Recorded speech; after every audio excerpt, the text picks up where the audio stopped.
July ತಿಂಗಳಲ್ಲಿ ವಾಡಿಕೆಗಿಂತ ಇನ್ನೂ ಹೆಚ್ಚು ಮಳೆಯಾಗಲಿದೆ ಎಂದು ಹವಾಮಾನ ಇಲಾಖೆ ಮುನ್ಸೂಚನೆ ನೀಡಿದೆ. ಅಲ್ಲದೆ ಜುಲೈ ಮೊದಲ ವಾರದಲ್ಲಿ ಕರಾವಳಿ ಹಾಗೂ ಮಲೆನಾಡು ಭಾಗದಲ್ಲಿ ಮಳೆಯ ತೀವ್ರತೆ ಇನ್ನಷ್ಟು ಜಾಸ್ತಿಯಾಗಲಿದೆ. ಈಗ ದಕ್ಷಿಣ ಕನ್ನಡ ಜಿಲ್ಲೆ ಕೊಡಗಿಗೆ ಭಾರಿ ಮಳೆ ಅಲರ್ಟ್ ನೀಡಿದ್ದು, ಮುಂದಿನ 24 ಗಂಟೆಯಲ್ಲಿ ಭಾರಿ ಮಳೆಯಾಗಲಿದೆ ಎಂದು ಇಲಾಖೆ ಮುನ್ಸೂಚನೆ ನೀಡಿದೆ. ಅಲ್ಲದೆ ರಾಜ್ಯದಲ್ಲಿ ಮುಂದಿನ 5 ದಿನ ವರುಣನ ಆರ್ಭಟ ಜೋರಾಗಲಿದೆ.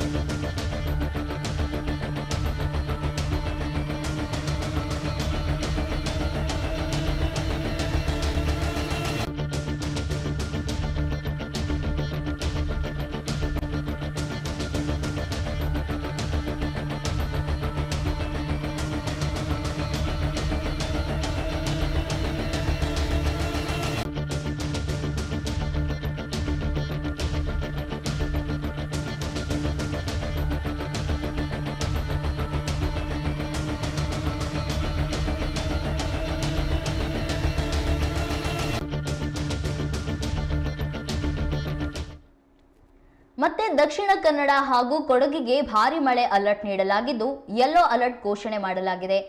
ದಕ್ಷಿಣ ಕನ್ನಡ, ಉತ್ತರ ಕನ್ನಡ ಮತ್ತು ಉಡುಪಿ ಜಿಲ್ಲೆಗಳಲ್ಲಿ ಹೆಚ್ಚಿನ ಕಡೆಗಳಲ್ಲಿ ಮಳೆಯಾಗುವ ಸಾಧ್ಯತೆ ಇದೆ.